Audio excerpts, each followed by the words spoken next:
Muy buenas días, tardes ya a todos, a todas. Gracias por estar aquí presentes en este instituto. El día de hoy estamos de manteles largos. ¿Y por qué? Pues porque tenemos un invitado muy especial, que es el doctor Pedro Flores Crespo, el cual está haciendo una gira por el país presentando su libro y tuvimos la fortuna de que hizo una parada aquí en Ensenada y estamos muy contentos de recibirlo. Pedro es hijo conocido desde hace ya más de 20 años, creo, que regresó de su doctorado y estuvo también aquí con nosotros un momento. Y pues hoy tenemos mucho gusto de recibirlo y poder platicar con él, ¿no? La idea de su presencia, pues es que ustedes puedan plantearle comentarios o preguntas acerca de la obra que se va a presentar. Tenemos aquí, Pedro, para que tú sepas, estudiantes de maestría, estudiantes de doctorado. Tenemos también maestras de la escuela normal que hoy nos acompañan, la directora está aquí con nosotros. Entonces, les agradecemos mucho su presencia. Bien, pues entonces voy a presentarles a Pedro. ¿Quién es Pedro? Él es maestro y doctor en política y desarrollo por la Universidad de York, en el Reino Unido. Es profesor investigador de la Facultad de Ciencias Políticas y Sociales de la Universidad Autónoma de Querétaro. Ha sido profesor visitante en Harvard, York, Inglaterra, y en la Fundación Pablo VI de Madrid, España. Es miembro del Sistema Nacional de Investigadores Nivel 2 y en 2024 fue admitido como miembro regular de la Academia Mexicana de las Ciencias. De 2005 a 2006 fue secretario técnico del Consejo de Especialistas de la SEP, que fungió como un órgano asesor del secretario de Educación. De 2007 a 2009 coordinó los grupos temáticos de la Asociación de Desarrollo Humano y Capacidades, que fundó el Premio Nobel Amartya Sen y la filósofa Martha Nussbaum. En 2022 creó el Laboratorio de Política Educativa para impulsar el cambio educativo en las escuelas del país. Dirigió las revistas Interamericana de Educación de Adultos del PREPAL y la Revista Mexicana de Investigación Educativa del Consejo Mexicano de Investigación Educativa. Publica su columna Universidad Crítica en El Sol de México. Sus principales temas de investigación son el análisis de las políticas educativas y la relación entre educación y desarrollo. Ha publicado múltiples artículos en diversas revistas nacionales e internacionales y su producción de libros pues también es importante. En la década pasada publicó dos textos que ya he revisado, que es Implementación de Políticas Educativas, los concursos de oposición y la Alianza por la Calidad de la Educación y el Desarrollo como Libertad en América Latina. En 2021 coordinó el libro Análisis de la Política de Educación Superior bajo el gobierno de AMLO. Y posiblemente este libro sea un antecedente del que ahora nos presenta, que denomina ¿Por qué fallan las políticas educativas? Análisis del sexenio 2024. Sí, gracias. Pues agradecemos mucho a Pedro su presencia y lo recibimos con un fuerte aplauso. Usted es nuestro invitado.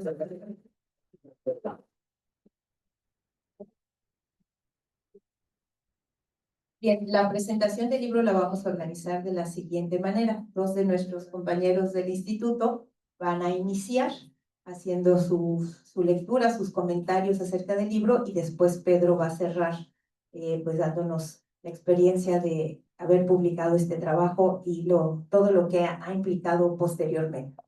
Vamos a iniciar con la doctora Rubí Surema Peniche Setzal, que es licenciada en Educación y maestra en Investigación Educativa por la Facultad de Educación de la Universidad Autónoma de Yucatán.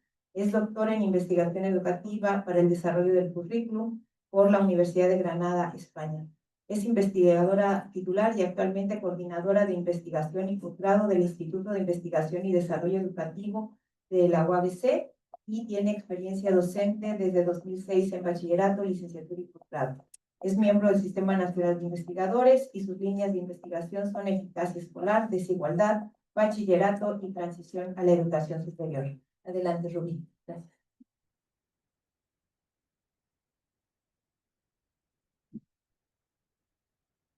Bueno, pues muy buenos días. Gracias, Graciela, por la presentación. Bienvenido, Pedro, al instituto. Y bueno, buenos días a todos, colegas, estudiantes invitados. Bueno, reitero el agradecimiento a Pedro por la invitación, por el interés de venir y también la inquietud y el ímpetu que dio para la obra, ¿no? Yo creo que es un espacio propicio para comentar, para dialogar y para analizar estas cuestiones que nos aquejan a todos, directa o directamente, que son las políticas, especialmente educativas. Me preguntaba la manera en cómo organizar la estrategia para comentar el libro, sobre todo que tenemos pues un espacio reducido también para darle cabida y voz a los asistentes. Y yo decía, bueno, pues Pedro habla de diferentes niveles educativos, habla de numeralias, habla de actores, hace recuento de otros sexenios, entonces en un pequeño libro se habla de muchas cuestiones, ¿no? Entonces tomé la estrategia de seleccionar algunas frases que me parecieron interesantes, algunas expresiones que en algunos coincido y que en otras pueden ser como, pues, discernir, pero que de eso se trata el escenario. Entonces, de esa manera voy a comentar que me parecieron sumamente interesantes en el campo de la política educativa y que nos puede dar pie también a llevarnos un análisis y pues una reflexión un poco más integral. La obra comienza con la postura del libro, que el gobierno de AMLO, el sexenio de AMLO en cuestiones de política educativa no consiguió los resultados. Entonces eso fue como muy marcado cuando tú abres el libro y te enfrentas a esa expresión. Y me pareció interesante, o sea, obviamente es muy fuerte, desde el título llama la atención, y tú puedes pensar en muchas cuestiones desde la inclinación hasta la perspectiva del propio. Entonces yo me atreví a pensar qué llevó a Pedro a un producto de este tipo y con esta temática que por supuesto me gustaría saber, ¿no? Algo a lo que me inclinaría es que, bueno, pues fuera de todo los gobiernos deben estar supeditados a la crítica, ¿no? No depende de ninguna cuestión partidista y debe ser una cultura que deberíamos adoptar independientemente de la temporalidad o del contexto.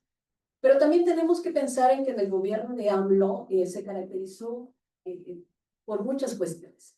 En primer lugar, fue un gobierno que vino a cambiar las expresiones, se dirigió a una población específica, empleó una plataforma mediática como las mañaneras que le dio un giro a la expresión abierta, que dio pie a la crítica, desacreditación, números dispares, o también atención a poblaciones que antes no se atendían abiertamente. Posiblemente eso fue el escenario que dio pie a que un libro se abocara especialmente a este sexo. E insisto, este ejercicio debería estar enfocado a cualquier escenario y no a aquellos que puedan estar más inclinados o que difieran con esto.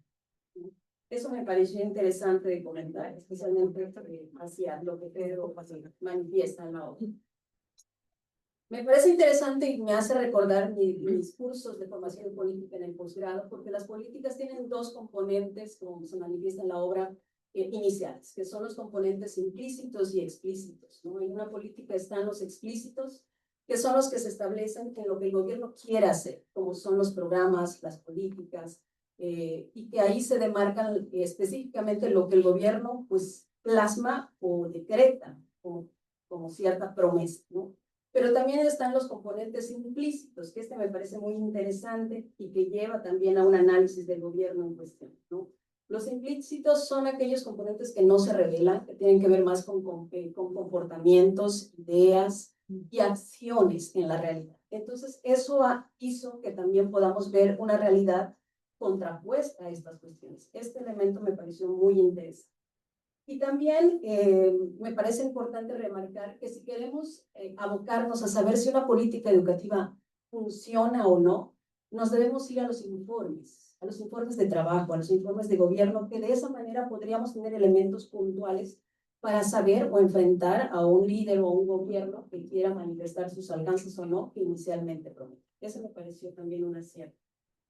El asunto de la terminología, las expresiones caracterizaron a este gobierno, como a otros, pero en este caso, terminologías que vinieron a cambiar muchas elementos, ¿no? Como el término de calidad, que se fue más a excelencia, ¿no? Que lo sabemos, que parecería un cambio menor, pero que no lo fue así, ¿no? Me parece interesante cómo se acota la expresión y hace remembranza Pedro sobre Pablo Latapí, donde decía que la excelencia va en una cuestión más individualista porque busca la perfección. Entonces, si nos vamos a un término un poco más explícito como tal, pues estaríamos alejándonos del humanismo que el gobierno es. Pero creo que fuera de eso sirvió para reflexionar, sobre todo aquellos expertos que trabajan en evaluación educativa, sobre el qué hacer de la evaluación, ¿no?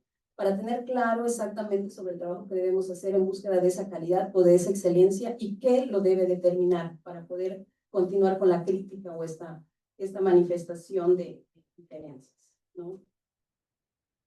Otro elemento es que me parece muy interesante, y también coincido y que daría mucho pie, sobre todo que tenemos estudiantes de posgrado que están iniciando sus trabajos de investigación, que el que resulte o no una buena o mala calidad respecto de la política educativa, esto se debe a factores múltiples, o sea, esto es multifactorial. Por lo tanto, entonces, no debería seguir inclinándose la balanza a aquellas cuestiones de apoyos como más monetarios, ¿no? O sea, debemos dejar de pensar que la calidad educativa se va a solucionar solamente con esas cuestiones. Es cierto, nuestro país es tan desigual que es uno de los elementos que mayormente deberíamos atender, pero que no debería ser. Y este es un ejercicio que nos debería servir para pensar que estas cuestiones de programas con enfoques monetarios no es la única manera. Se hace alusión a la ideología como una cuestión que determina la política. O sea, la ideología es algo que caracteriza a un político y que tiene que ver también con no dogmas, ¿no? Octavio Paz dice, también es mencionado en el libro, que las ideas se transforman como máscaras o velos, que si eso ocurre es cuando ya no se ve con claridad lo que debe ser en la cuestión de la política educativa. Y sabemos que en las cuestiones gubernamentales o políticas, pues se invaden, ¿no? Entiendo que hay cuestiones estratégicas que se manejan, pero en el libro se deja ver y nos ayuda también a recordar, porque no es una cuestión nueva, de que si la verdad no está clara, si no es claro, pues entonces solamente se estaría cayendo en el clientelismo o en el populismo, que es algo que no quisiera. Me parece muy interesante esto y no tiene, y también me gustaría también acotar que en cuestiones de gobierno, no solamente aplica en cuestiones gubernamentales o políticas, también en cuestiones de empresas, organizaciones educativas en general, ¿no? Que el gobernar no es cosa sencilla. O sea, también hay que pensar que estar frente a un gobierno no es cosa fácil, implica muchísimo. Entonces, también habría que pensar que la crítica no debería ser tan a la ligera, pero que también me lleva a reflexionar que el dirigir, el ser líder, tampoco se le puede limitar pensar que es solamente una cuestión de administración. Lleva mucho más que eso. Entonces, un líder, en el libro se hace alusión, me parece bien, es que un líder debe ser aquel capaz de extraerse a sí mismo, aquel que pueda ver la realidad como es y no como esperaría que sea. Y que esa realidad debe estar determinada para que sea un verdadero líder, impregnada de experiencia, conocimiento y diálogo. O sea, esa es una característica que debe ser, ¿no? Y que eso puede ser diferente a, pues, a los gobernantes o políticos que, bueno, pues, tenemos enfrente o que conocemos, ¿no? Y ya para cerrar, me quedo con dos cuestiones que aluden en el libro y que también son cuestiones que también de forma personal opino. Que la educación no debe ser una cuestión negociable, no es mercancía en cuestiones de política. Incluso siempre he considerado que debería establecerse leyes que normen esto. O sea, no puede ser posible que no demos pie a leyes que incluso determinen que hayan programas o políticas que cambien por cuestión de cambio político, partidista o de color, ¿no? No podemos saber si los programas funcionan si no los establecemos con una evaluación, una valoración para que puedan ver su efectividad. O sea, yo creo que sería una cuestión importante en el campo de la política. Y bueno, ya para cerrar, por supuesto en México creo que hacen falta más estudios que se abonen o que se inclinen a saber qué están haciendo los gobiernos, ¿no? En términos políticos o en otros escenarios, para saber cómo le hacen, qué hacen y qué están consiguiendo. Yo creo que también eso ayudaría a que también en la práctica tengamos esa cultura de la política, ¿sí? que los gobiernos se acostumbren a que los observamos, que discutimos, que criticamos en el buen sentido y que quienes tenemos en nuestras manos hacer sea una cuestión normal, ¿no? Y que no nos cerremos esas cuestiones, que nos dé pues esa apertura para comentar, criticar y también hacer este tipo de espacio. Gracias. Muy gracias. Gracias.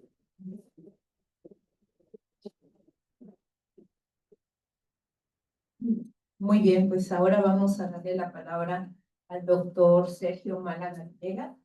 Él es doctor en ciencias en la especialidad de investigaciones educativas del IES PESTAR. Es investigador de este instituto y se desempeña como coordinador de extensión y vinculación.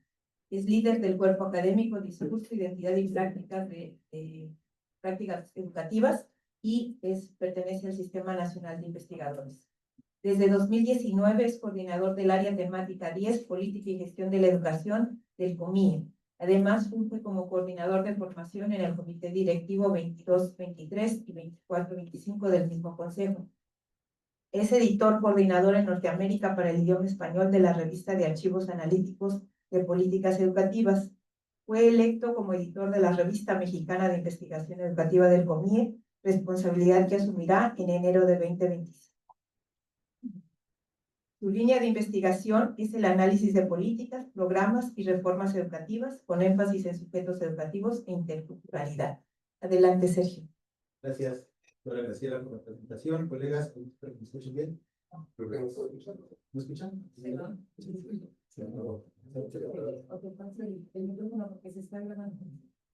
¿Ahí me escuchan bien? Gracias. Pues Pedro, pues bienvenido. Ya tenía rato que no nos encontramos. ¿Tiene rato que no nos encontramos presencialmente? Creo que la última interacción que tuvimos en el resultado del conocimiento, en los seminarios de discusión que traía para la elaboración de ese producto, de esa información.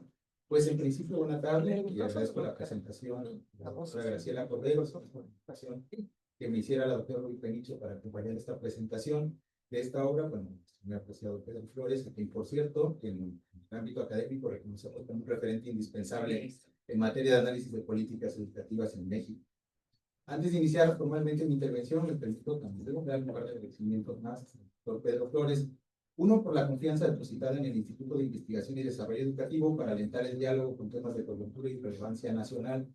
Y por el otro lado, también reconocer el esfuerzo intelectual, la disciplina académica y el rigor escritural en esta obra que tituló ¿Por qué fallan las políticas educativas? Análisis del sexenio 2018-2024. Con el afán de ser conciso, preparé un escrito que he organizado en 3 momentos. En cuanto al contenido, otro momento que denominé interpelaciones y un momento más que denominé interrogaciones. A continuación, bueno, le voy a dar lectura y me permito advertir que las reflexiones que aquí comparto se construyen desde una posición de un académico interesado en el campo de las políticas educativas, pero con interés particular en el edificio discursivo del autor, es decir, la estrategia argumentativa que desarrolla para presentar el trabajo. Bueno, con respecto al primer momento, el contenido, pues la obra se organiza en una introducción y 4 capítulos, los cuales están centrados en elucidar la conformación de la agenda, los resultados obtenidos, las conclusiones del autor sobre por qué fallan las políticas, que es básicamente el argumento central, y lo que el autor reconoce como posibilidades a partir de este análisis del gobierno 2018-2024 en materia de políticas educativas. Quienes se acerquen a la lectura de este manuscrito podrán reconocer que el desarrollo argumentativo del libro se apoya en distintos recursos empíricos. Por ejemplo, el Programa Sectorial de Educación, los informes de gobierno y las denominadas mañaneras del expresidente López Obrador. También de notas periodísticas de portales como El Universal, Nexos Blog de Educación, Campus Milenio.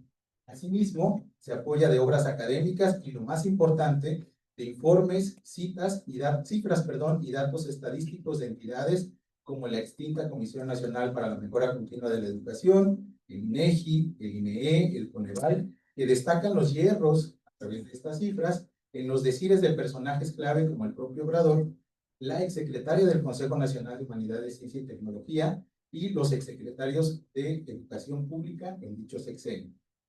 La obra no se centra en el análisis de una política educativa específica, sino que plantea de manera coherente los vericuetos de un gobierno autodenominado de izquierda, que como lo expresa el autor, desde una razón populista, lo pongo entre comillas, se observó que las políticas educativas no tuvieron los resultados esperados por el propio gobierno. Por cierto, aquí me permito recordar lo que Chantal Mouffe planteó en su libro La razón populista. En esta obra, la autora reconoce que el populismo comienza allí donde los elementos popular democráticos son presentados como una opción antagonista contra la ideología del bloque dominante.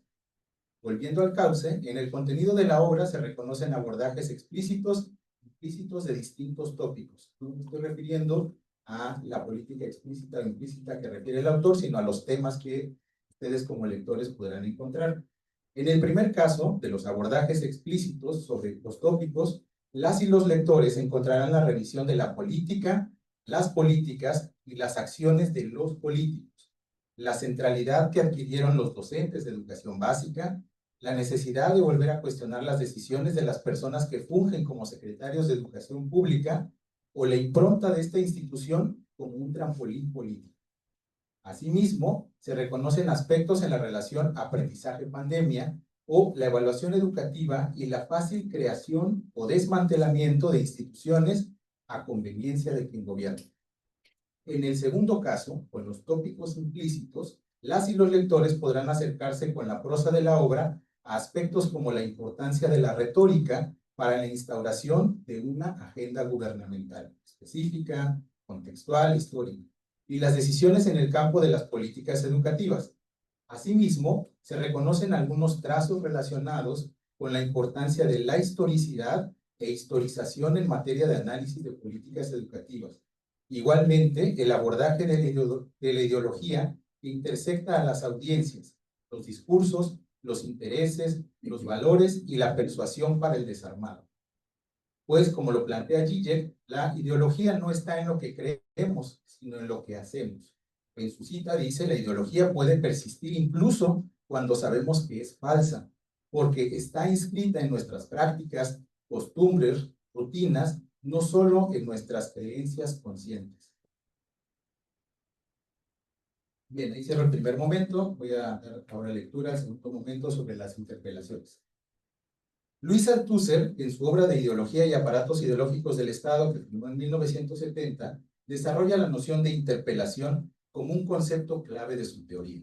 Asume Althusser a este concepto como un llamado que permite la constitución de sujetos al momento de contestar a dicho llamado. Dice Althusser, cita, es el acto mediante el cual la ideología transforma a un individuo en sujeto.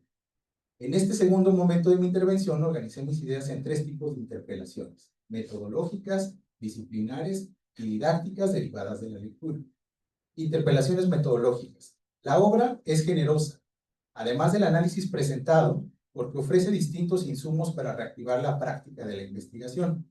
Por ejemplo, Flores Crespo reconoce que el libro, cito, tuvo su origen al haber compilado más de un centenar de artículos de opinión. Veamos qué se podría ser la génesis de esta obra, que escribió, como él comenta, del 2018 al 2024, y que también, digamos, fueron el resultado de reflexiones derivadas de conferencias, ponencias y seminarios sobre política educativa.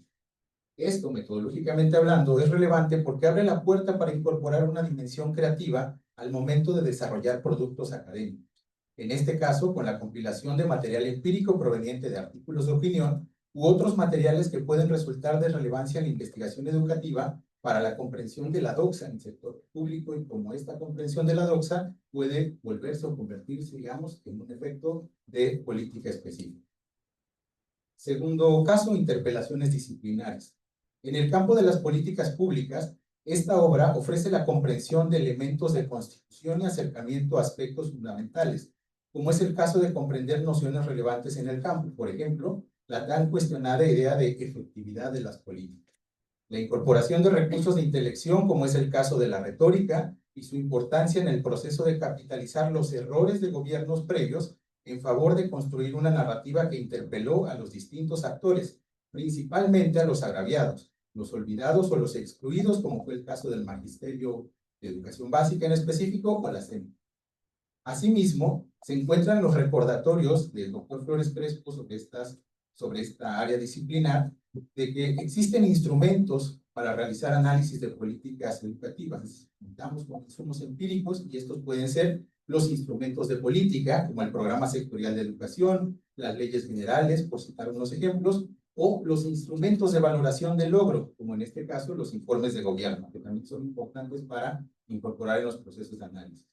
Finalmente, en este rubro también se encuentra el reconocimiento de actores que fungen como contrapesos, ya sea para desmentir o revisar los decires y los logros de los gobiernos, como cuenta el doctor Flores Crespo, la importancia del colectivo REI.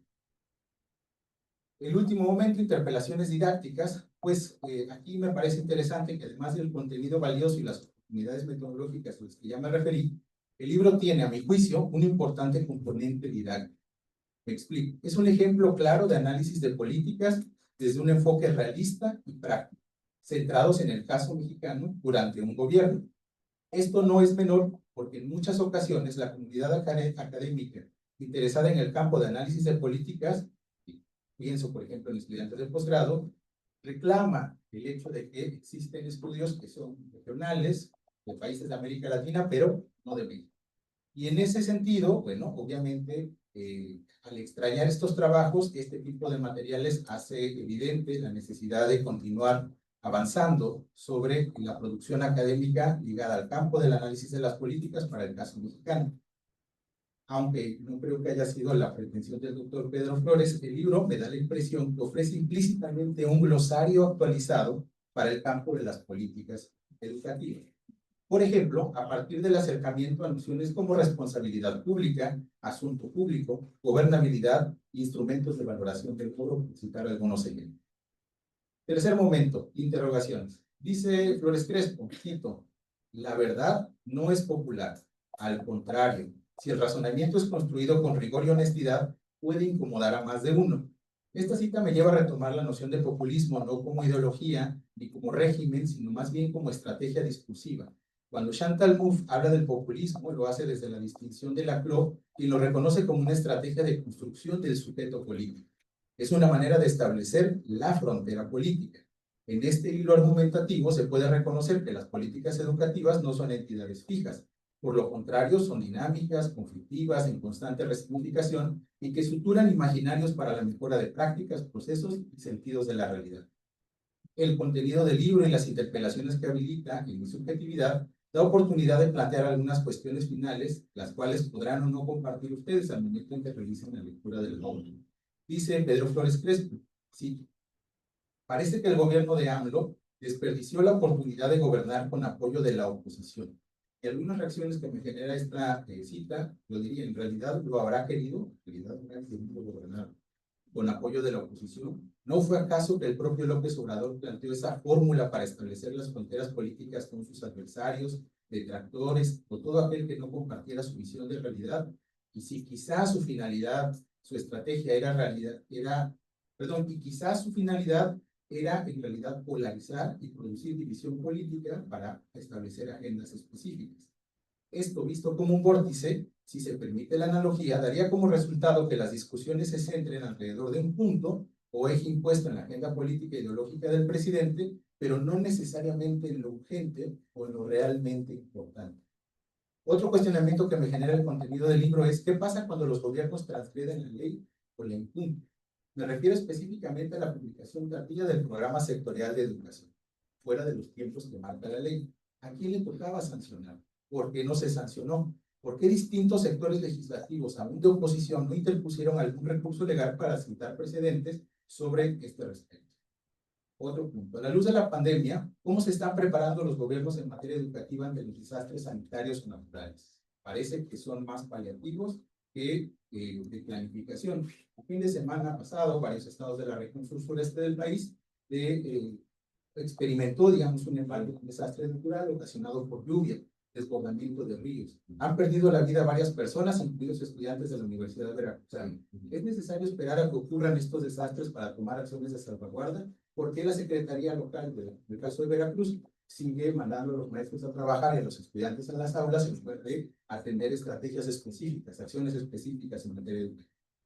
Otro punto, en gobiernos populistas como el que señala el doctor Flores Crespo, ¿existe espacio para la creatividad y la innovación política? ¿Cómo se logra? Depende de las personas que conforman el equipo asesor, por qué resulta relevante la incorporación de estos recursos. En palabras de Flores Crespo, cito, descubrir la ineficiencia gubernamental demanda una tarea mucho más imaginativa desde los círculos académicos, universitarios, comunicacionales y de divulgación científica. El libro, me parece excelente, que cierra con un heptálogo interesante y retador. Este heptálogo visibiliza una agenda para la investigación educativa interesada en el campo de las políticas educativas. Habrá que retomarla para saber con qué nos sentimos identificados. Cierro mi intervención diciendo que sin duda es una obra relevante, novedosa, pertinente y particularmente crítica de las decisiones de un gobierno en materia educativa. Este tipo de obras, que para algunos pueden parecer escandalosas por valorar los compromisos, deben estar al centro del debate, en la deliberación pública. Y pues gracias nuevamente por la escucha y por la invitación. Gracias.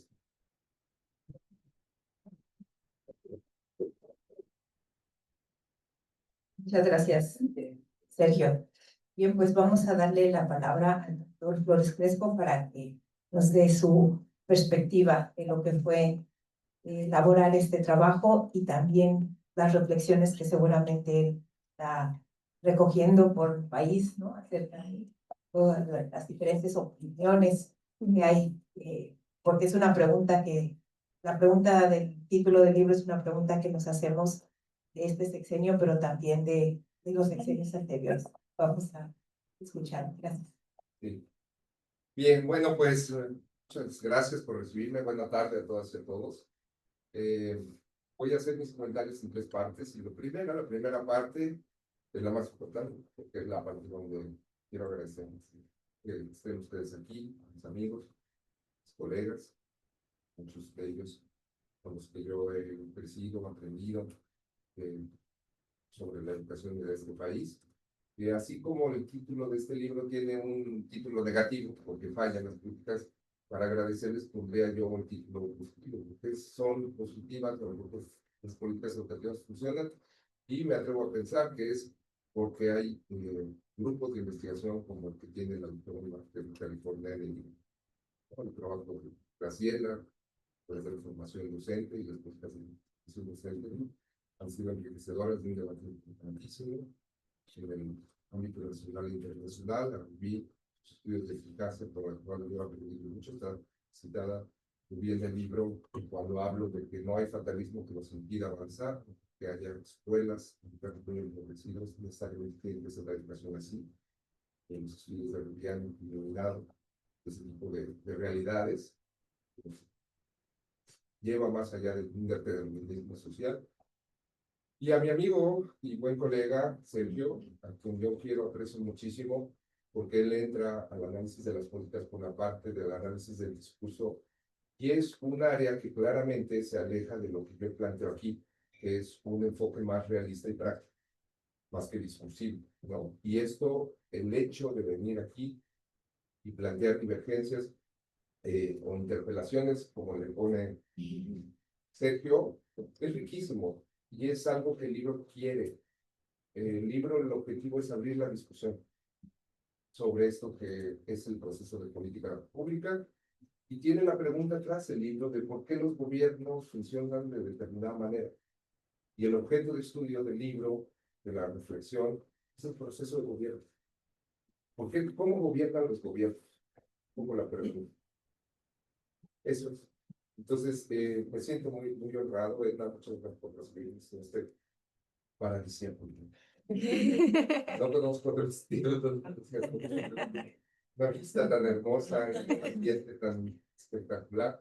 Gracias, es realmente una cosa de las cosas buenas que tiene la academia, que vamos a viajar y conocer esto.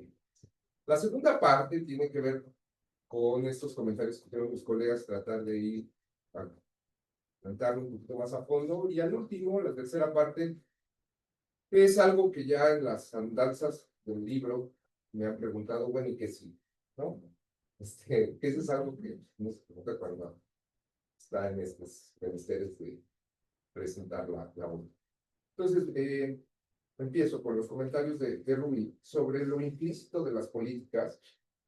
En el libro sostengo que hay dos componentes de las políticas públicas: lo explícito, que está en los programas de estudio, en las normas, en los presupuestos, y lo implícito, que son cosas que los gobiernos no dicen que van a hacer, pero hacen.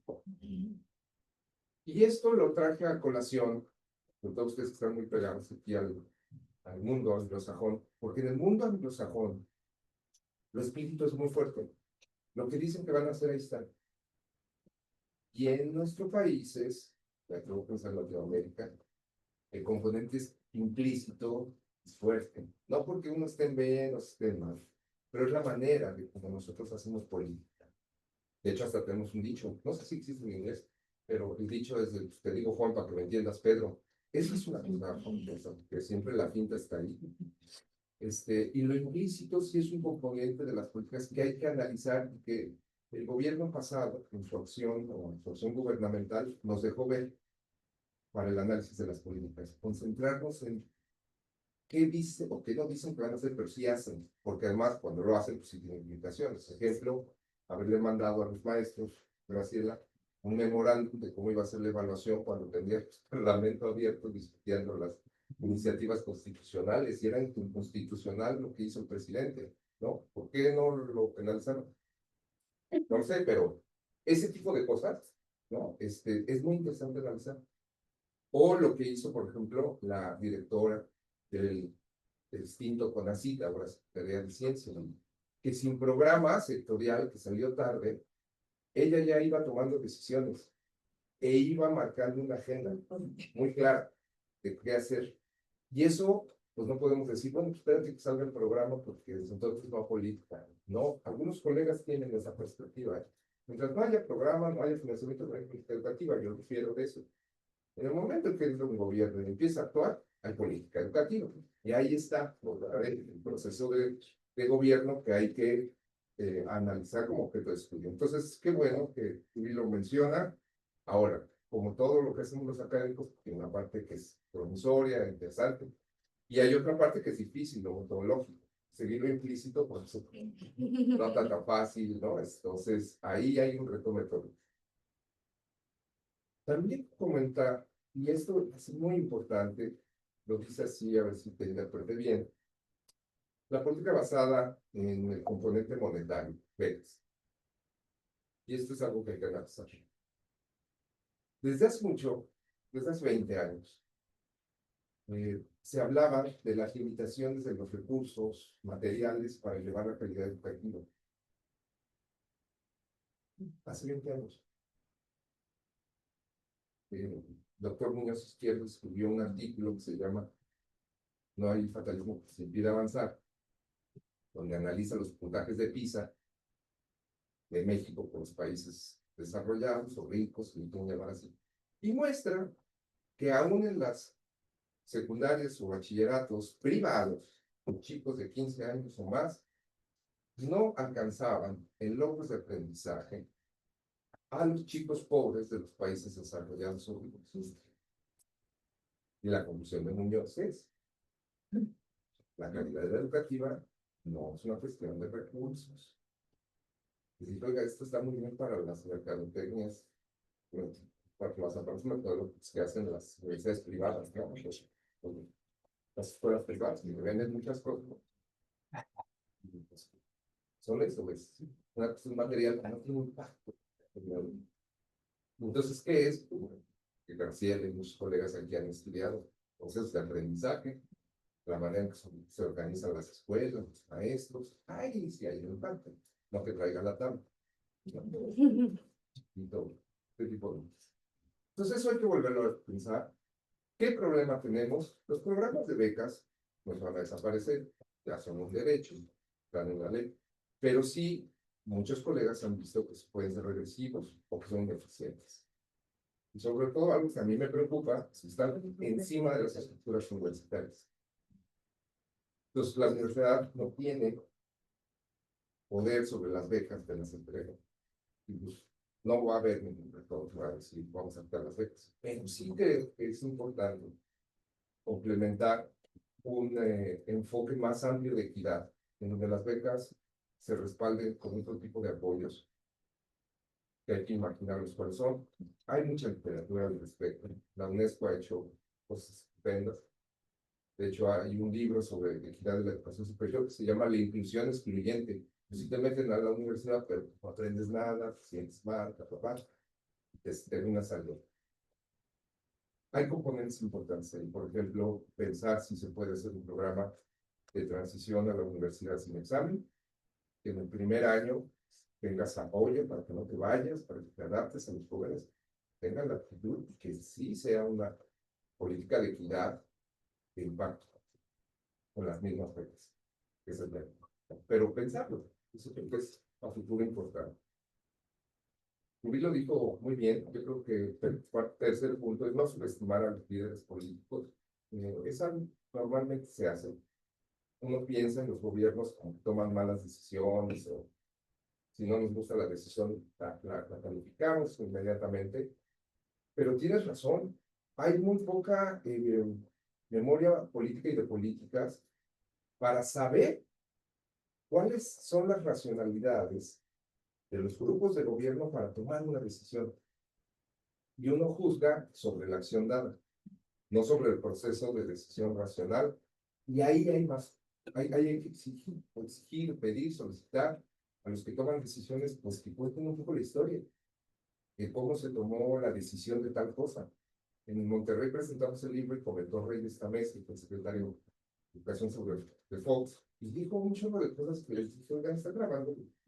Dijo, no, qué lástima, porque esto sí es memoria política, que nos sirve para ir construyendo cómo se toman las decisiones y entonces hacer una crítica más articulada o entender cómo se tomó una decisión sobre otras.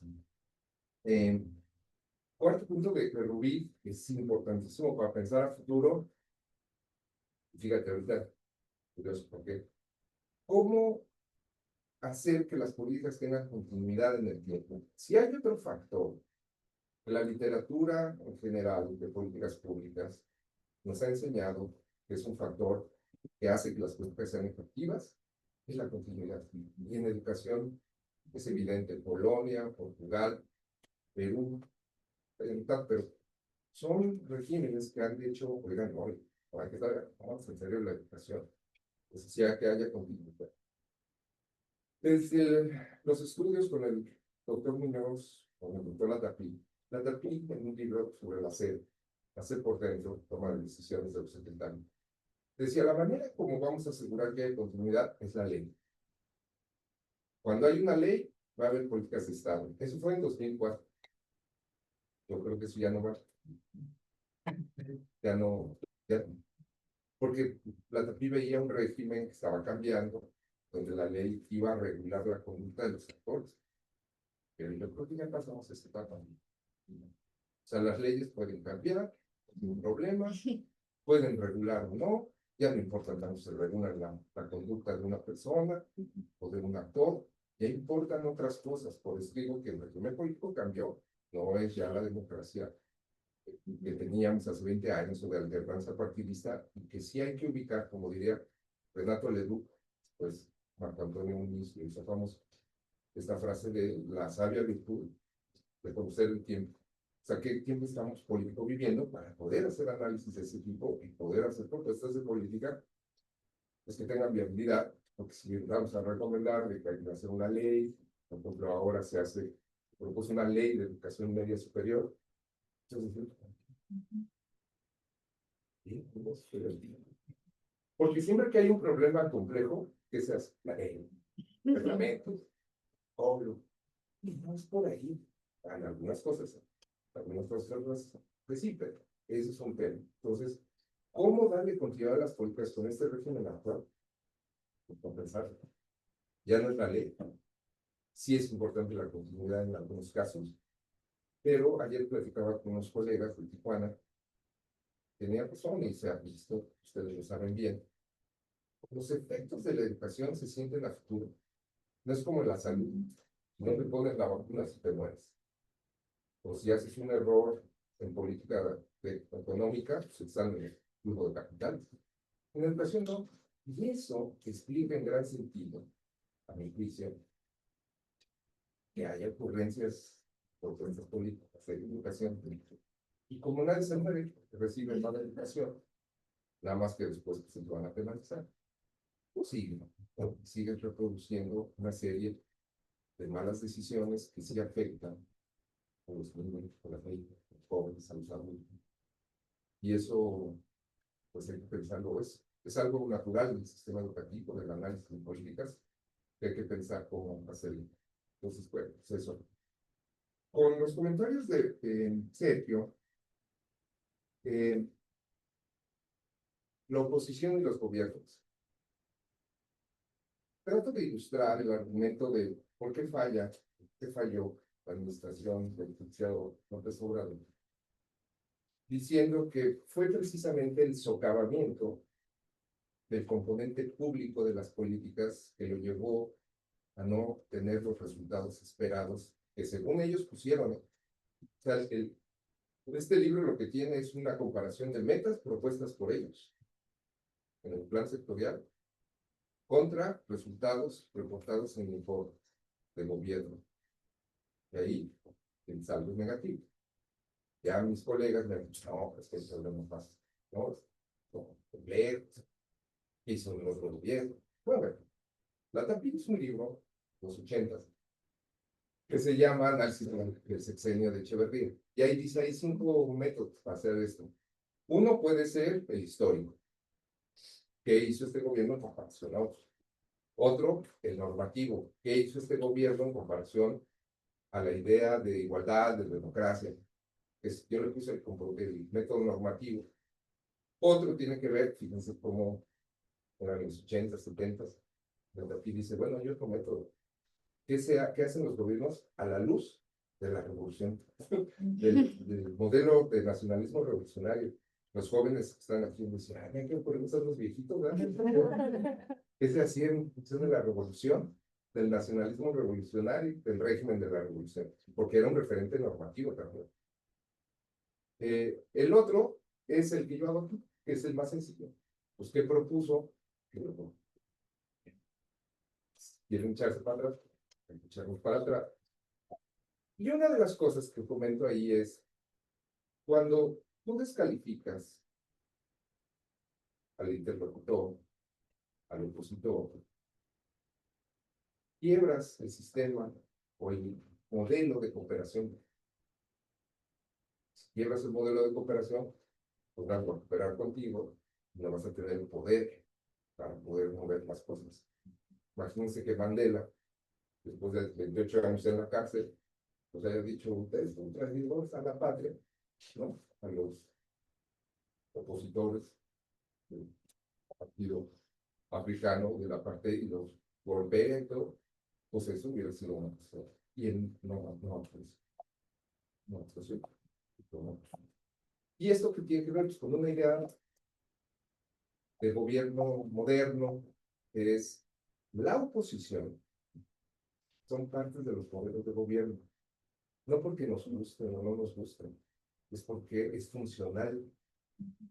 En cualquier democracia es funcional, la oposición es funcional al gobierno, porque te está diciendo todo el tiempo el opositor, como fueron estos grupos que analizamos aquí, 30 años, esto está mal, esto está mal, esto está mal, esto está mal. Pues, lo que hacen es, los gobiernos dicen, okay, este se quiere poner aquí, pues tengo que mejorar, lo que tengo que hacer, este no se pone.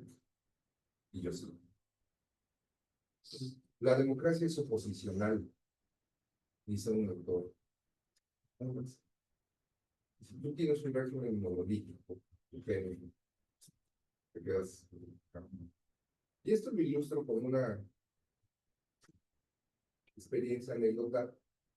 En el Templo Mayor vi que los mexicanos decían y explicaban el movimiento del universo con base en los contrarios.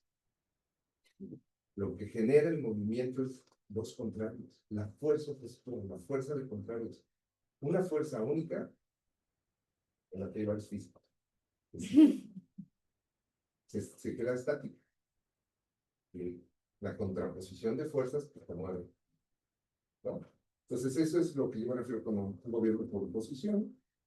Y es bajo una idea de gobierno unificado. Es una idea que tenemos en México desde hace siglos. El corporativismo fue eso, ¿no?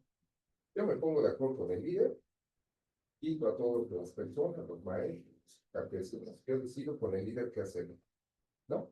Y eso funcionó en los 30 para construir un país, pero desde los 2000 pues ya sabíamos que ese no era el modelo, que no daba resultados. Pero la ilusión del poder siempre es, si yo tengo todo el poder, voy a hacer que las cosas cambien. Y lo que resultó, pues no cumplieron, no lograron lo que ¿no? Entonces, esa es la idea del poder. Sobre la ley, ¿qué pasa cuando se transgrede la ley? ¿Por qué no se, por qué no se penalizó? Pues esas son buenas preguntas, ¿no? Porque la ley, bueno, hay una, no necesita usted decírselo, pero seguramente conocen la crisis de Estado de Derecho en México, en donde claramente, y además ya popularmente, se ha instalado la idea de que no me dejan legalizar. Porque, retórica, falso dilema, lo que importa es la constitución. No, ustedes sigan por la justicia, si luego fue presidente, no me creen. Creo que es un falso dilema. Tanto con a la luz de la justicia y de la legalidad se han convertido en atrocidades. Pero ese no es el punto es cómo resuelves conflictos a partir de regulaciones externas al ser humano. Esa es una ley puede servir, sí, pero también la persuasión. También el cambio de significado de una acción de una persona, la conciencia, que además estamos en un instituto de educación. Supuestamente la educación nos hace ser más conscientes, tener diferentes perspectivas. Es un tema para analizar. Tampoco creo que la ley sobre todo, tú lo sabes bien, Graciela, cuando a los maestros no los evaluaban como una ley en sí, no los maestros se evaluaban. Y luego llegó una ley súper fuerte que nos perdón, con una retórica amenazante. Si no te evalúas, ¿qué es eso? Deporte, ¿qué es eso? ¿Qué es eso? No, o sea, y tú veías los datos, los tienes, el profesor se evaluaba sin ley obligatoria. ¿Qué hay ahí atrás del reconocimiento de los individuos que actúan en pos de una motivación? Que va en función de ello. Entonces, no poder analizar a los individuos, a los gobiernos, de cómo realmente actuamos, no como pensamos que actuamos. ¿No? Pues es otro de los factores que en este libro se explica decir, por eso fallan las políticas, no ven quién es la gente, no ven quiénes son los maestros. Tienen que tener una ley, se Peña Nieto, muy rígida, y con el siguiente, hagan lo que quieran, no, son los no, esa es la primera parte de claro, los profesores con el que explico, y el otro, descargarnos de responsabilidades sin apoyarlo. Pues ahí está el secreto. La pandemia, los datos de mi colegio muestran que los profesores no tuvieron la capacidad de poder sincerarse de sus comunidades, fueron las familias. Por las condiciones de trabajo de los profesores, seguramente, porque también estaban padeciendo problemas de contagio. Y el gobierno se retrajo. El gobierno que hablaba del neoliberalismo se retrajo. Y ahí eran los errores. Los desocupados están implementando. Y esto pues, tiene un efecto en la calidad educativa, equidad. Y esto es algo que, lo que cuenta es que hay que pensar en estos nuevos tiempos. Hay políticas y programas que son políticamente populares, que pueden ser social y educativamente beneficiosas, y que ya no hay mecanismos de vigilancia para decir, oigan, si importa la felicidad de los niños, ¿cómo no nos van a intentar? Si saben, pues que es neoliberal, no, pues, no, si importa la felicidad de los niños, meterlos a la escuela, sin que tengan los recursos para hacerlo, si es algo que me parece debería ser de interés público o de responsabilidad pública, pero algo que no es nuevo, no sé si recuerdan muchos de aquí, el INE trató de ir construyendo una narrativa de responsabilidad pública de la educación. ¿Qué es esto? Todo lo que le ocurre a la educación es responsabilidad del padre de familia y la madre de familia, del maestro, del secretario de Educación, de los legisladores, de los investigadores, de los medios de comunicación, de las sociedades civiles, de los empresarios. Y se construyó esa ley de responsabilidad pública hace 20 años, por empezar, por acá. Sí, ya es otra cosa. Por eso les digo, si hay un cambio de reforma político importante, simbólico, quiere decir cultural, porque el movimiento cultural quiere explicar algo de la comunidad, es cultural. Pero sí hay un cambio. Y esto no es solamente el lenguaje, es una cuestión real. Populismo y creatividad. ¿Por qué pensaría que el populismo está peleado con la creatividad? Parto de una raíz, de una tradición, influencia intelectual liberal, en donde digo, es la pluralidad la que puede darte a ti la idea de poder hacer otras cosas más creativas. Si tú polarizas, tú nada más ves de un lado los buenos y los malos, y los malos no te tienen que decir a ti nada, pues bueno, se rompe esa barrera para tú decir, oigan, hay otras cosas en la vida, que dos bandos, y es a partir de la pluralidad y de la crítica que tú puedes ser creativo. El conocimiento, ustedes lo saben bien, no avanzas, no hay creatividad si tú eres libre de pensar lo que quieras pensar. Por eso las universidades son importantes, son el espacio para pensar esas cosas.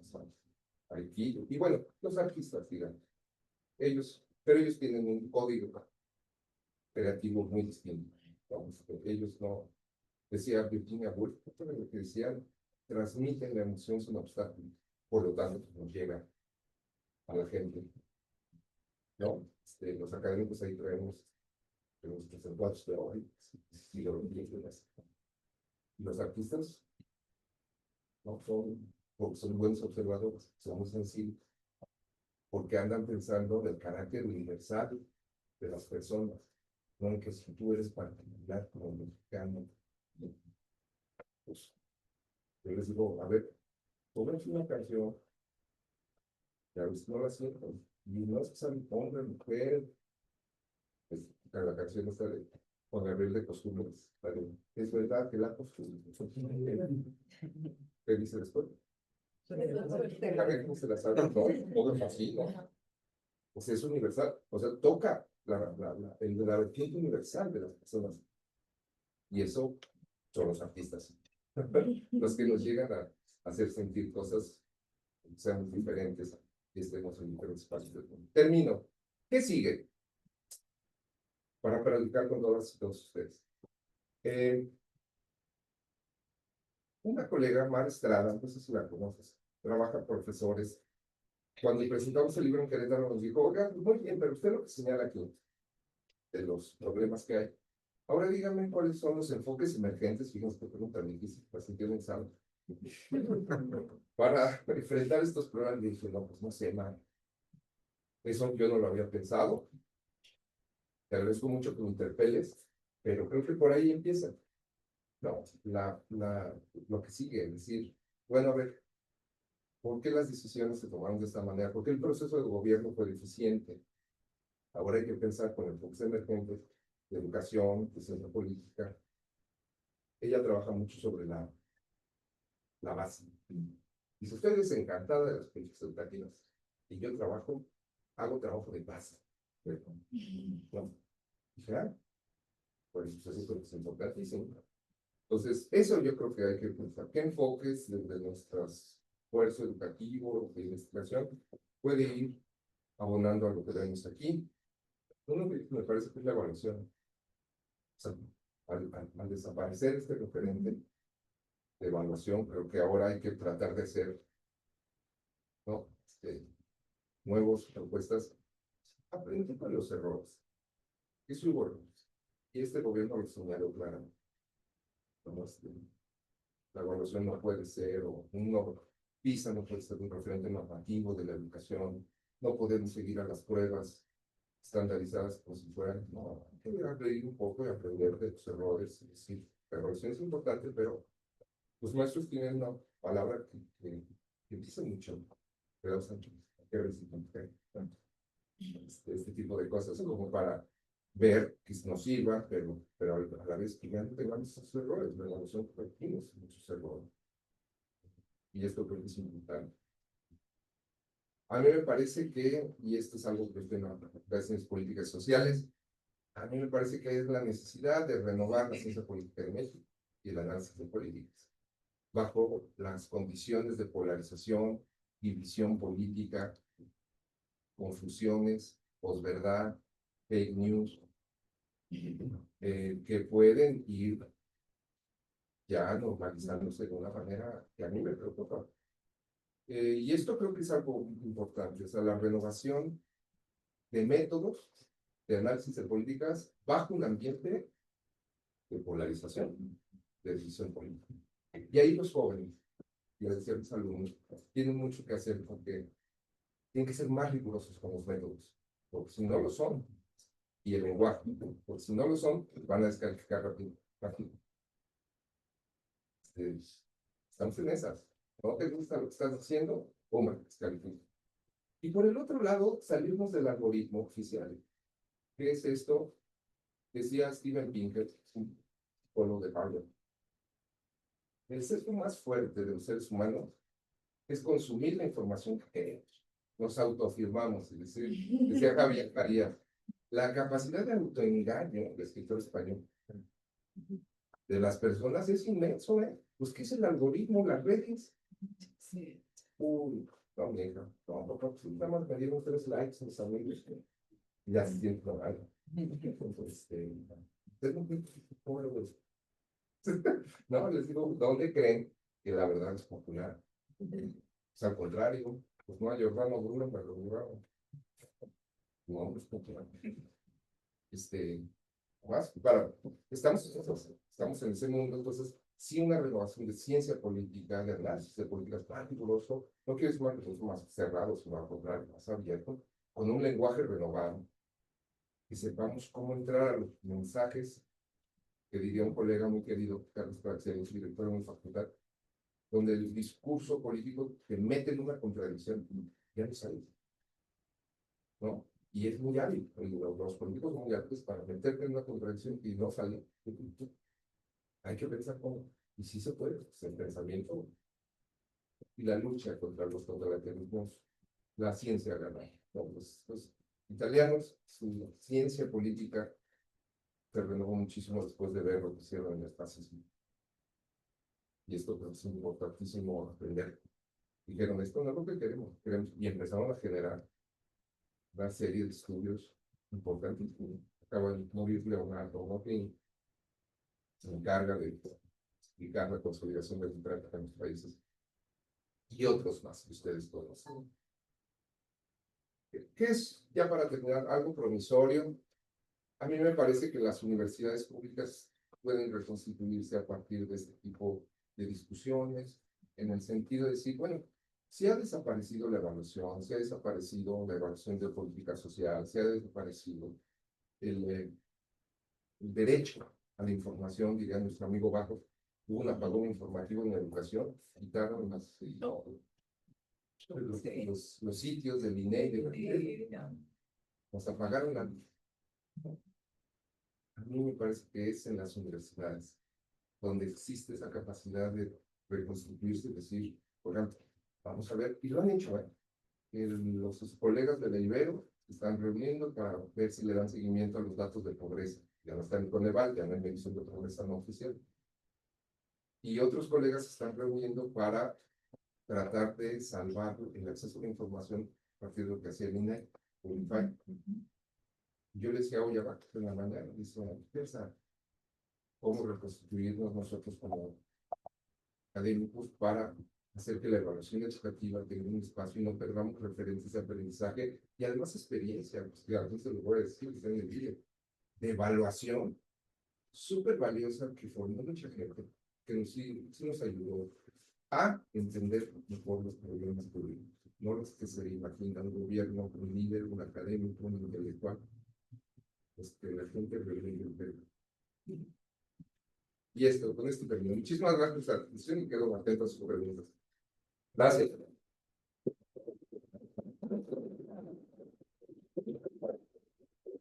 Bueno, muchas gracias. Pedro quiere platicar con ustedes. Tenemos aquí una mano. Les vamos a pasar el micrófono para que quede grabada la intervención. Vayan pensando sus preguntas. ¿Quién quiere continuar? Gracias. Pues muchas gracias, Pedro, por darte la oportunidad de estar aquí en el INDE y compartir con todos nosotros. Gracias. Yo tengo una pregunta. Es que a mí me llama mucho la atención cuando dices que o sea, se dejó de evaluar. A mi juicio, esa es una aceleración muy gruesa, porque cuando dices se dejó de evaluar, pues ¿qué se dejó de evaluar, no? O sea, porque evaluación del sistema educativo había de todos los niveles, ¿no? O sea, evaluación de los aprendizajes, evaluación de la docencia, evaluación de programas, evaluación de académicos, etcétera, etcétera, etcétera, ¿no? Entonces, cuando dices se dejó de evaluar, pues ¿qué se dejó de evaluar? Porque, por ejemplo, ahorita, justo ahorita, pues estamos sumergidos todas las instituciones de educación superior en el CEAES, en el sistema de evaluación de la educación superior, ¿no? Y el CEAES nos tiene desde el año pasado, digamos, con una evaluación, con una autoevaluación, por ejemplo, en el caso de la UABC, en este momento se están autoevaluando todos los programas de licenciatura y todos los programas de posgrado. Y no solo tienes la autoevaluación en el marco del CEAES, ahora tienes el nuevo sistema de evaluación del posgrado, ahí está. Y también tienes el nuevo sistema de evaluación de las revistas. Entonces, sí. Cuando tú dices se dejó de evaluar, yo diría realmente no se ha dejado de evaluar. Dependiendo, ¿no? O sea, habría que acotar, o sea, ser como mucho más específico con las circunstancias del caso. Y por otro lado, pues tienes al CEAES encima, al CEAES encima de todas las instituciones de educación superior, en donde estás obligado no solo a hacer una evaluación cuantitativa, sino también una evaluación cualitativa orientada hacia la mejora, ¿no? Que es un gran reto. Sí. Porque ahora el peso está en los actores. Es decir, nosotros como actores educativos estamos obligados a analizar nuestros datos y a proponer nuestras acciones de mejora. Entonces, eso de que se dejó de evaluar, pues yo realmente creo que habría que ver en qué ámbito. Gracias, Edna. Tomamos otra pregunta. ¿Quién más quiere participar? Se anima.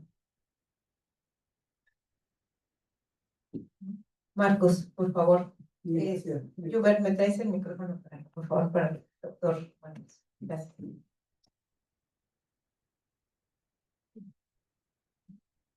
Gracias. Primero una disculpa por llegar tarde, vengo del Tecate. Leí muy pocas páginas del libro y ya me estaba aprendiendo, pero me detuve en otras cosas y ya no pude terminarlo. Pero lo poco que pude leer decía que, o lo que alcancé a captar, era que todo el argumento, gran parte del argumento del libro, se estructura sobre la figura de AMLO. Bueno, eso fue lo que entendí yo en las primeras páginas. Y luego también dice que diluyó lo público o algo así. Y se refiere a los comentaristas, los de los medios de comunicación, pero entonces me parece que eso habría que matizarlo un poco. Bueno, si bien él siempre protagonizó la vida política pública, por decirlo así, en el que estuvo ahí, pero muchas cosas pues también se hacían al margen de él, o sea, muchos funcionarios, altos funcionarios, tenían su propia forma de hacer las cosas. Entonces llegaba AMLO, daba órdenes, se iba y las cosas volvían a como eran antes, se operaban. Entonces me parece que habría que meter, no sé si más adelante en el libro se habla de las alianzas, porque recordemos que uno de los actores que más se opuso a la reforma de 2013 fue la coordinadora. Y entonces hay como una alianza con AMLO o pues Morena, AMLO, ¿verdad? Para poder llegar al poder.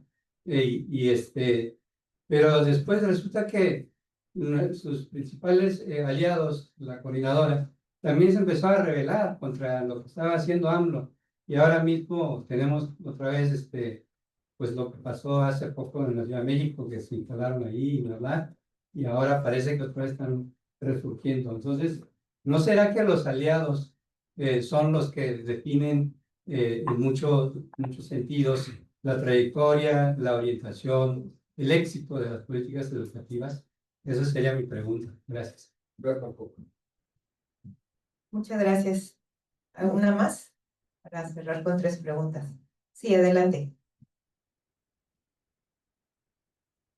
¿Qué tal?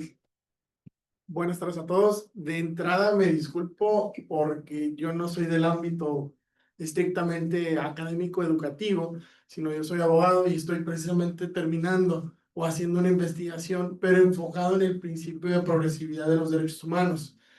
Es decir, entré en estos temas educativos desde el aspecto de esto tiene que mejorar, no debe haber medidas regresivas y si existen estas medidas regresivas, deben estar debidamente justificadas desde el aspecto económico, desde el aspecto político de los programas. Sin embargo, y lo digo con toda honestidad, al día de hoy, pues no he leído el libro, lo voy a comprar, debo ser honesto, Cómprelo. pero definitivamente no hago más que coincidir mucho de los comentarios que hace y hoy, y justo tal vez con el tema de la evaluación, y mi tema es enfocado en la educación básica, hoy veo que el problema es más grande de lo que ya se tenía anteriormente. Entonces, ¿qué hacer hoy? No lo hablo desde el aspecto jurídico porque coincido en la premisa de, pues no me digan que la ley es la ley. Tenemos un gran problema y más con todos los cambios constitucionales del marco jurídico, juzgadores y demás, que eso ya es otro tema, pero ¿qué hacer? ¿En dónde ponemos el parámetro, la lupa o la guía? Hasta ahí. Gracias. Gracias. ¿Tu nombre? Paul Irán. Paul. A propósito del comentario de Irán, Pedro trajo libros a la venta, ahí están atrás en el mueble, cuestan 300 pesos, ahorita viene una de mis compañeras para coordinar la venta y pues todos llévense su ejemplar, porque vale la pena leerlo con detalle. Gracias, Graciela. Gracias, Gar, Marcos, Edna. Sí, yo creo que empiezo por orden. Tienes razón y gracias por la acotación. Lo que yo digo que ya no se evalúa son el aprendizaje alineado al currículum, como con pruebas nacionales, ¿no? Lo que era en bueno, Scale, la NEA, bueno, eso ya no tenemos referentes, ya no hay referentes de los niños. No hay como política nacional de evaluación o político, como parte de la política de calidad, la evaluación ya no existe como tal, así como la conocíamos. Los estados tienen sus sistemas de monitoreo y evaluación, no sé, este es un estado muy pujante, no sé si tenga un sistema de evaluación de aprendizaje. Querétaro, nosotros en Querétaro me tocó conocer las bases de datos, tenemos el dato por niño. No, es algo impresionante, pero no sale mucho, otra vez, pues es un tema delicado. Pero sabemos, por ejemplo, que coincide mucho con lo último que se hizo en unas evaluaciones. Primaria en Querétaro es un sistema muy consolidado, casi al nivel de lo privado. Secundaria ya no, pero tanto en primaria, en Querétaro, los grados más difíciles son el cuarto y el quinto. Ahí por y coincide con otras observaciones. No sé qué se enseña, si los quebrados, que siempre he estado trabajando enseñando, no sé si ahí se enseña, pero tenemos esa información. Entonces, gracias por la acotación, lo que no se evalúa son eso, los aprendizajes alineados al currículum, ¿no? A nivel nacional. Y eso a mí me parece que sí es importante pensar. Y lo podemos hacer otra vez. Cuesta mucho dinero. Y cuesta mucho tiempo tener sistemas de evaluación consolidados. Y es una lástima que se vaya a perder esa riqueza de evaluaciones que hacían.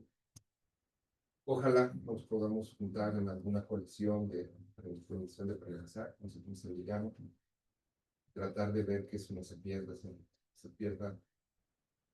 Pues les digo, es políticamente incorrecto. Ah, ¿se perdió la evaluación? Qué bueno. Luego ustedes han visto una marcha de queremos los datos de evaluación. Pero es necesario para alumbrar los problemas que tenemos. Así, en el libro está la historia de cómo se construyen los problemas públicos. Los problemas públicos surgen a partir de la discusión, surgen a partir de lo que dice la oposición, surgen a partir de la discusión con especialistas. Y la calidad de la educación, un problema que empezamos a definir desde los 60 con los estudios educativos, donde decían, oigan, muy bien que haya muchas escuelas. No aprenden los niños, y luego llegó el INE, y luego llegaron las pruebas, y luego se hicieron las pruebas, ya, todos estaban diciendo, sí, hay un problema. Ya cuando teníamos eso, el INE tiene un buen, mentira, tiene un buen informe de 2009 sobre derecho a la educación, que lo respaldó el doctor Latapí. De hecho, cuando llegó la partida del Consejo Técnico del INE, esta idea de derecho a la educación, el eje normativo del INE, pues es el derecho a la educación, y ahí está planteado, ¿no? De cómo se puede ir concretando. Pero ahorita vamos a la pregunta que hiciste. Marco, yo compré el libro. Estaba en 500, está en 300. No, la figura como, digo, la figura no está centrada. La figura, otra vez, el libro está centrado en el proceso de gobierno. Lógicamente, no puedes sacar a los actores de ahí, porque son líderes de una administración. Pero no, es el proceso de gobierno. Y las conductas del gobierno y las políticas y las acciones que toman o que dejaron de tomar para explicar. Está muy basado en el componente explícito de la política libre, en lo que prometieron ellos que iban a hacer y se lo. Eso es que también ya nos han criticado, colegas como Alejandro Canales, dicen, ¿por qué no está lo implícito? Si tú hablas de lo implícito, porque es el enfoque, porque es el método, es lo que se dijo, y ya lo que se logró. Las alianzas son claves, ¿no? Para lograr cosas, para que hacer que las políticas funcionen. Tienes razón. Yo creo que el presidente, bueno, el candidato en ese momento, leyó perfectamente que había errores de la reforma educativa de Peña Nieto. Errores claros. Y, bueno, eso hacen los políticos, ¿no? En una democracia eso lo permite. Cuando ya no hay democracia, pues que se siga equivocando y aunque se esté diciendo ahorita es virtual, y él lo leyó. Por eso, volviendo al tema de lo que preguntaba Rubí, de cómo continuar, algunos colegas que en la reforma pendiente dicen hay que blindar la reforma pendiente. Y los organismos al ¿qué vas a hacer? Eso, ¿cómo le vas a meter a en una democracia algo que no se mueva? Pues no, la democracia es, metiste un error, ya estás pagando, ya la gente se dio cuenta, pues ahora va a venir el otro que se quiere poner ahí, te la vas a negar. ¿Tú qué respondes? Si se le van más mal. Es muy difícil blindar reformas, a mí me parece. Pero siempre y cuando haya convivencia democrática y alternancias. Si eso ya acabó, pues la capacidad de corrección no creo que llegue muy rápido y sea muy. Por eso mucha gente defendemos la democracia representativa, competencia, porque es un método o un instrumento de defensa a la eficiencia de las políticas. Usted bien, ya estuvo, si está mal, hágalo bien. Vamos a ganar todos y así no. Y ese es el vínculo teórico entre democracia, eficiencia de las políticas y cumplimiento de los derechos. Dice Amartya Sen en un libro sobre hambrunas, no hay país democrático, si democracia funciona, donde haya habido hambrunas. Las desgracias humanas suceden en los regímenes totalitarios, que no hay crítica, porque no hay democracia, que nadie les dice cómo hacer las cosas, se enojan y pues los apresan. Entonces, pues vamos a pensar, no, la democracia no necesariamente es un modelo que te da de comer, pero sí debería darle paz. Lo que evita la democracia es que no, el progreso no sea a costa de la mayoría. Eso creo que es algo muy importante. Los aliados ahí subieron.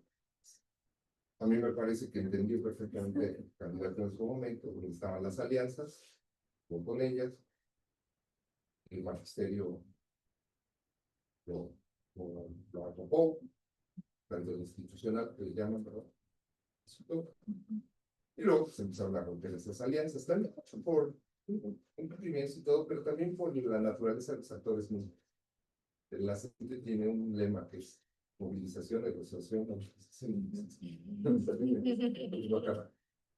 No, sí, sí, movilización, negociación, movilización, negociación. Es constante, pues ahí está.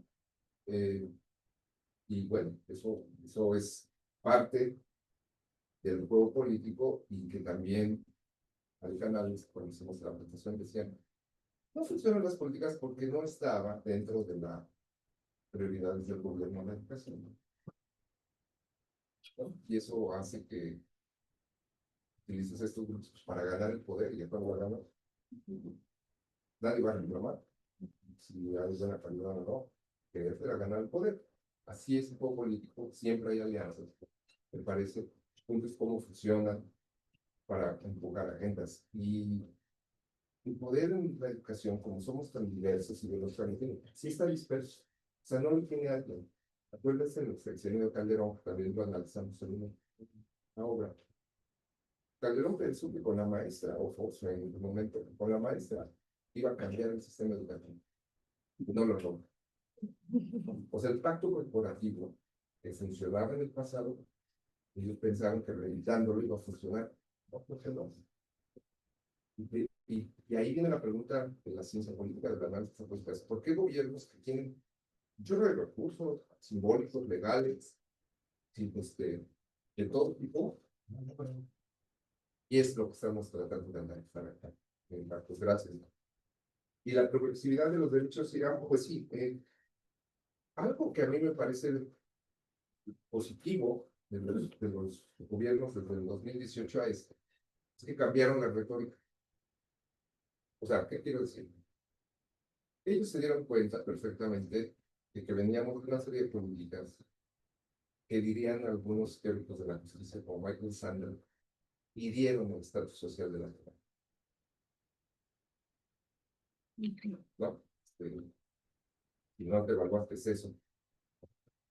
O lo de los niños, tú eres un niño, y fracaso que social de los jóvenes, que lo atribuían al joven, tú eres un niño.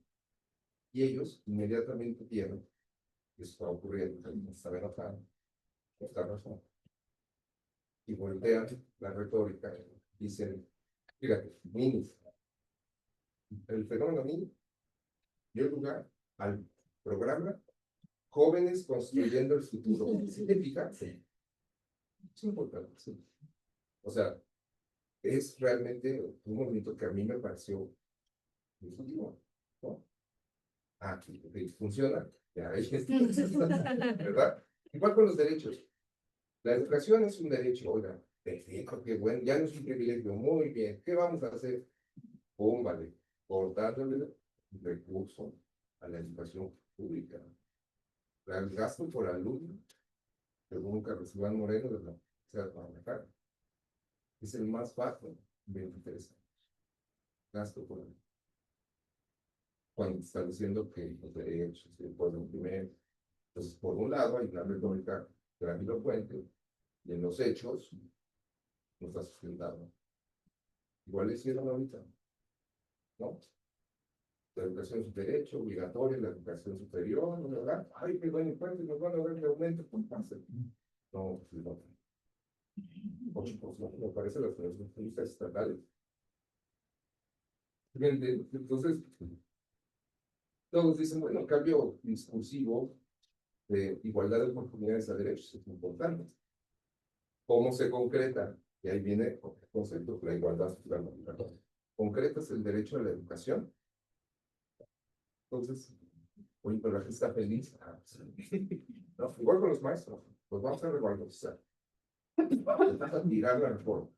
Feliz. Vamos. Tú lo sabes bien, cuánto le quedaron al programa de formación docente que está federal. No, les redujeron mucho presupuesto. A las normales les dieron mucho presupuesto. Efecto placebo, además. En algunos sectores así. En condiciones reales. ¿No? Pues, era mucho peor las condiciones de trabajo, pero el discurso de reivindicación, de revalorización magisterial, que llevó nada más a la educación básica, porque en la educación superior, la revalorización yo no la vi tanto.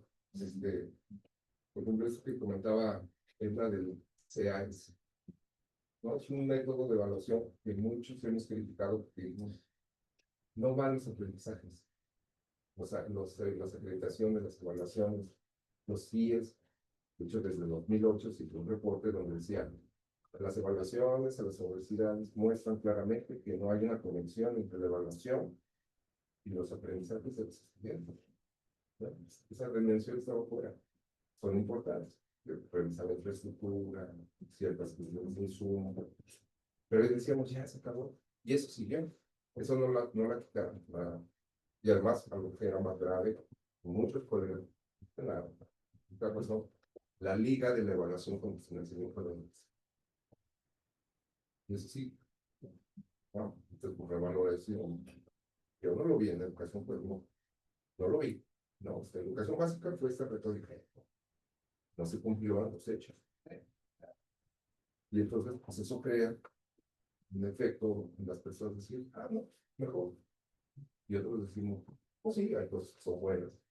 Movieron hacia una retórica distinta, que reconocieron este problema, que la igualdad sí es un problema real, pero para poder dar sustento a eso, necesitamos cosas que no existen. ¿No? Y esto es lo que tenemos aquí en el libro. Gracias, Ira.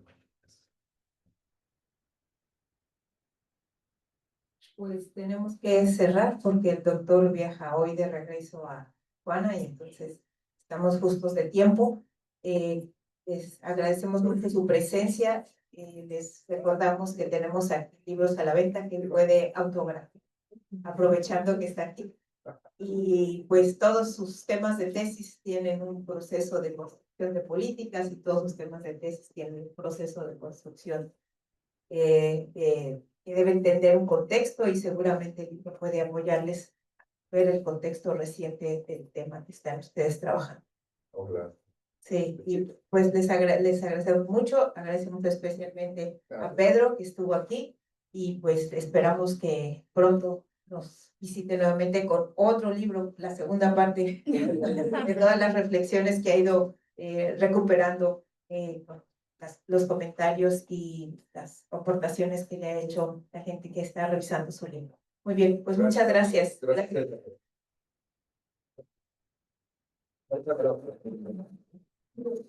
Bueno.